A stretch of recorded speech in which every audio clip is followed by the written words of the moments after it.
I just wanted to make a quick video about this new edition of Heresy 3.0. I just opened up the rulebook to a random point, and it's actually status effects. I'm going to read the routed status effect. It's from the new Heresy Age of Darkness rulebook. I was building the models, and I'm actually really good at building models. They are overly complicated, and they're monopose models. And so if you're going to modify anything, resin's actually easier, and it takes a lot of work. I think it's still possible, but for example, the first thing I wanted to build was one of the champions. It took me like an hour, which is insane because you should build stuff in like, I don't know, 10 minutes. The Saturnine Dreadnought, to my embarrassment, took me about 5 hours to build, and I had to pause a couple times throughout the process just because I was frustrated. The bits don't fit except in one specific way. There are lots of little teeny pieces for things that don't really matter. I mean, like the toe pieces are 3 pieces a piece. The feet are 15 to 20 pieces per foot. And it wouldn't be so bad if you had like a margin of error. All the pieces look the same, and they're not. I mean, the piece could look identical, and on the inside of it, it doesn't hook up to the little clips on the outside. These are little tiny things. The foot won't fit right. And I eventually just shaved everything down, and I still put it together, and I modified things, but it ended up looking almost identical to what it's supposed to look anyway. I just like a slight pose change, and it was really interesting. I mean, and that's probably why it took me longer, but yeah, it's interesting. I mean, like, this is like the challenge mode for Warhammer Hobby, and I don't know why it's challenge mode, but the rulebook is worse, believe it or not. Like, things that could be said in a sentence, it's ridiculous. So the routed, we'll read that status. The routed status reflects a unit that has suffered a catastrophic reversal, that it must fall back from the front line in order to regroup and recover. Cool. It should be, okay, you lose 25% casualties, run away. All right? You move directly away. I say it in 2 things. And you can actually be moved twice. If someone bumps into you, you move twice. They actually covered this rule in Warhammer Fantasy. It was a staple rule for Panic. But now, it requires a whole page. The routed status can be inflicted by any of the following. As part of the Panic X special rule, if a unit has had 25% or more models that were part of a unit at the start of the shooting attack, removed as casualties due to that shooting attack. Then the controlling player must pass a leadership check. Check for that unit or it gains the routed status. See the rules for Panic in the morale subphase on page 251. So I have to read even more. But it goes on. That's actually just the start of the routed thing. The controlling player of a unit that loses combat must take a leadership check for that unit and the resolution subphase. Now we have another page to go make reference to, as if this wasn't already complicated enough. See page 272 for more details. If the check is failed, then the unit gains the routed status. Other rules may apply to the routed status. These rules will specify how and when this occurs. The following rules may apply to a unit that includes 1 or more models that have the routed status.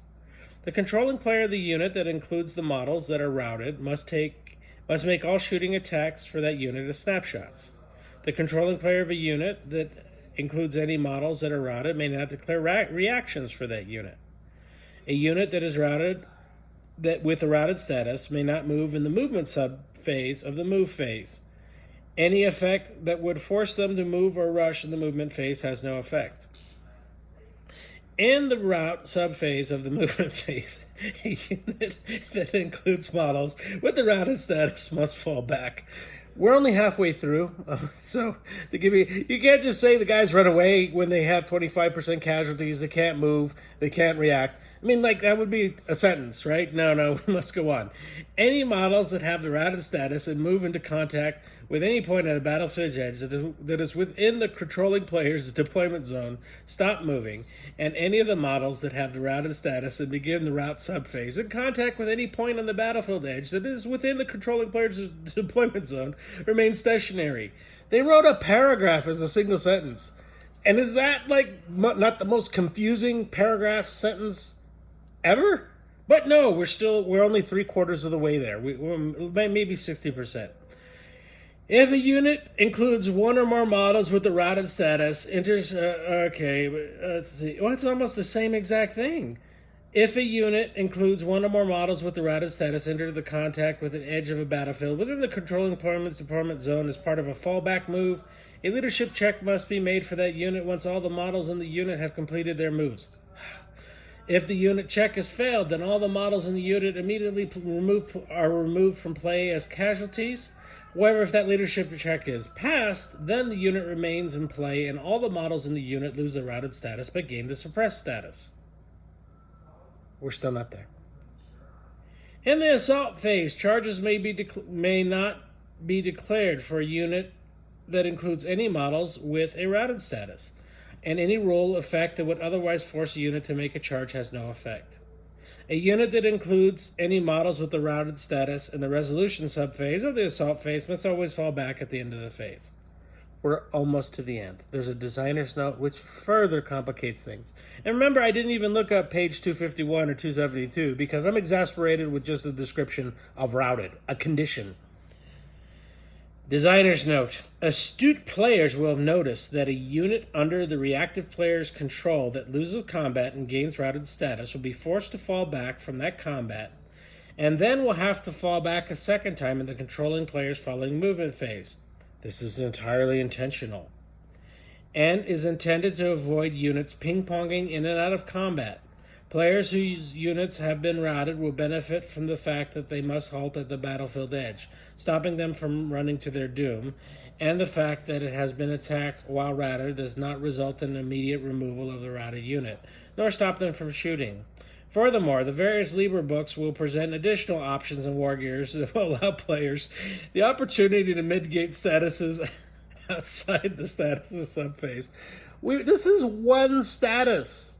One status. This is like a panic fallback. Can you make it any more confusing? So now we have that entire verbose monologue that could have been said in 2 sentences and 2 reference pages, 251 and 272, and a reference to the other books, right? For a status. Just imagine the headache of that. And, most people are not going to read all the rules. Most people are just going to, read part of it. I mean, people are going to be arguing about this if they're hardcore, rules players. I mean, I could see and argue, okay, well, they lost 5% casualties. Now you take a leadership test. I think their leadership of a Marine is 7. And, all right, I failed my leadership test. I'm routed. Oh, but I could shoot, I could charge, and you'll have people prove that I can't. And, going through this mess, next to impossible. But this isn't what I hate the most. What I hate the most about this new edition is the list building and the terrain rules. Routed actually seems very simple and very direct. This is an example of clear rules in the new rulebook. If you look at, the 2 mentioned rules that I mentioned before, terrain. Oh my God. I mean, it makes you want to rage quit just trying to read it. It makes no sense. With the list building, the way this works is that this is a cash grab. You can't just play your models. There's some sort of rocket science sort of thing where if you buy a certain type of troop, like HQ, that it can unlock your tank. So this is a tank. It's a fast attack tank. A Sable, right? Super cool, very effective in Heresy. Another tank that we'll get, right? Iconic tank. A Sicaran, right? Nice shooty tank. Kind of too iconic. Heresy tanks, you can't just use them. You can't. You have to buy the right HQ, which means that you have to purchase a model that you wouldn't normally use to be able to play your tank. Maybe. Because each guy unlocks different things. And your units are not just units. When you unlock a guy, you can make him a prime unit. All that means is that they get special buffs. It's madness trying to figure it all out. Because the wording sucks so bad normally. And then when they go into like some sort of rule like that, it's an overdrive. And so now it's completely and utterly confusing. And then the worst part of it is that Heresy was always like an apocalypse battle. I mean, death on an epic scale. This version of Heresy stuff is supposed to survive. All the rules and everything have been toned down so that things survive. And so nobody is super, super duper killy. I mean, if you brought in apocalypse stuff, I guess you could. But for the most part, units just linger and linger. And so now, with all this complicating things, because I think statuses, they're so complicated that you almost don't want to deal with it now. And all the meanings of the rules that you knew have like different meanings now, like 90% of them. And so, I give you an example. An apothecary gave you feel no pain. Feel no pain doesn't exist. Brutal doesn't exist. And things like shred, they're just slightly different. And so an apothecary doesn't give you feel no pain. He might make you harder to wound. It's just weird. It's really weird, and it's an entirely new game, not in a good way. I think if the game was actually like in a good way, then you wouldn't have so many problems. I also think that the game itself might not be so bad if it was something else. If they just came up and said this is a version of Kill Team or whatever, it's when they take something that you know and they say, okay, this is 40K and it plays like checkers. Like, whoa, what? What? It's like Sudoku, checkers, and Go, and no longer 40K. You don't use actually 40K rules. We're going to change all the terminology that you knew to mean something different. We're going to make it so that you have to buy these additional things in order to play a guy, to play a tank, because you just can't play a tank, right? I mean, like, even in the list building, it's like tic-tac-toe. And what it reminds me of with that, it reminds me of like Magic the Gathering. It reminds me of like card games. It was like War Machine. It's not actually where you have any sort of tactical skill. It's really picking out and creating these weird sort of like combos. And the combos actually will make your army far better and much more likely to table your opponent. And that to me also is very anti-heresy. I mean, when people just bring things and you can have a competitive game, like that's more fun to me. The fact that you can list build and you can win a game by list building, and you can actually try to invalidate your opponent's ability to play their army and basically steal points from them from the game and cheat them out of like doing well so that you could win because you were official. I think that sucks. I don't think that's a really good game. I mean, and so I believe this is the Rage Quit edition of Heresy. And I think that when people play this, I think this is going to encourage power gaming and people being really... it's going to destroy sportsmanship. Because, a lot of people are not going to... They're going to get some little things off. I mean, and so they may have a tank that they're not supposed to have. And so does that, like, oh, yeah, you have to take the tank off the board. Oh, yeah, you can't do that. Oh, you don't get points. Like, do you really want, like, that type of pettiness in what was a game that was always just fun and watching things blow up? But they did. They made it petty, and it's petty from the way the models are built, to the way the rules are. I mean, it's really, really funny.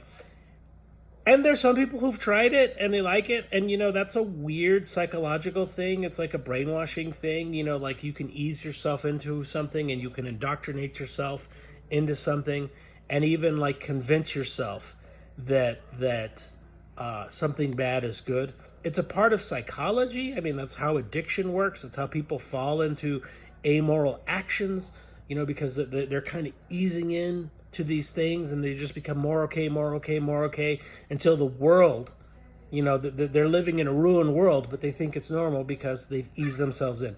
That's what the indoctrination to the rules are doing. It's just getting people to accept a crappy game system and something that is actually promoting discord amongst the people who play the game rather than bringing them together. This is not a fan-friendly game. This is not a beginner-friendly game. This is not a veteran-friendly game. This is something that's meta. It is entirely meta, and it is entirely like, buy stuff and you'll be better. You get the latest update, and you can like be a legalist and argue the shit out of something, then you'll play better in this version of Heresy. And if you're just trying to have a fun game, nah. And I imagine you can have the best models, the best things in the world. Someone who wants to cheat and misrepresent the rules and who's really like argumentative about it, there's going to be no point. I mean, like, I can't even get through the damn routed rule. I mean, it's so verbose. It's so much of a pain. I still bought the box set. I still support Games Workshop. I still think that the models are cool. I mean, I don't understand, like, what I do understand. I do understand what they're going to. I mean, like, it's the squeaky wheels that always get the grease, and the butthole players, the power gamers, the people that are they can only get someone to play them if they play in a tournament. Those type of gamers, because they're so obnoxious. They're the loudest voices. And that's who Games Workshop is listening to. They're listening to the wrong people. If they had just made it more like a resin model, more modular, it would be cool. I'm going to actually step off the camera for a second to just show you.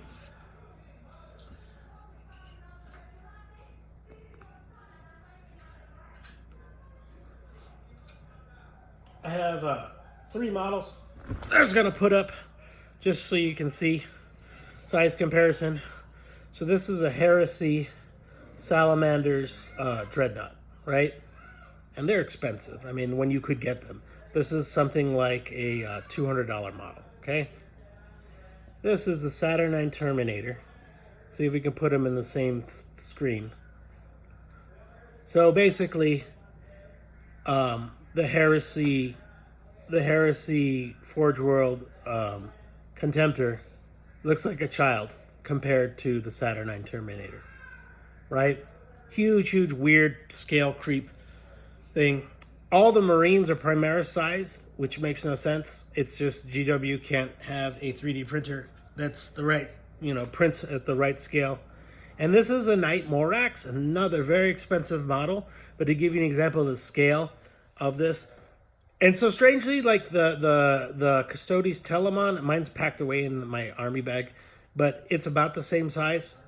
So when we compare the sizes of these two guys, they're about the same, right? And then when we compare this guy, about the same, like baby, right? The scale creep is worse when we look at like an original Marine versus like a new guy. And I'm going to get the hero just to show that real quick. Sorry, just a second off camera because my models are on my gaming table.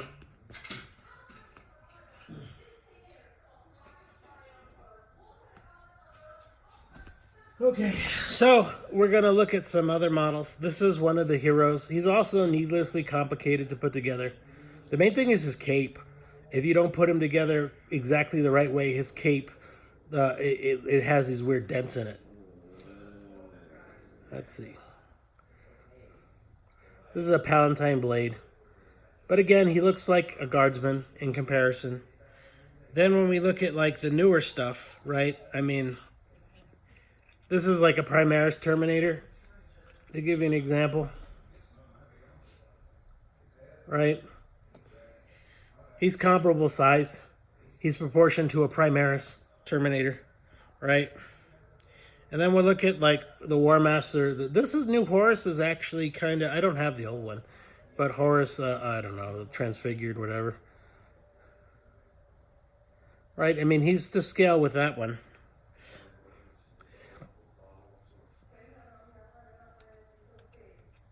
Oops. Let's see. Palatine blade. Right? So there's a weird scale problem. especially when you compare these two. Logar is funny because Logar is about this guy's size. He's a little bit bigger. I almost got Logar out, but I don't know why I didn't. But Logar being small kind of fits with his fluff. The Forge World Logar. But yeah, I mean, like, this guy is supposed to be scaled to this guy's size. Why is he like 3/4? Like, he's literally a quarter bigger. It's weird. It's really weird. I mean, like, I guess it is what it is. I don't even know what to say about it anymore. I'm gonna build the Saturnine Terminators tonight. That's been my goal. I wanted to build. I built those 2 figures. I thought it was gonna be like quick. I was hoping to get the entire box set this weekend, and built. And I just got them on Saturday, like late in the afternoon. It's Sunday.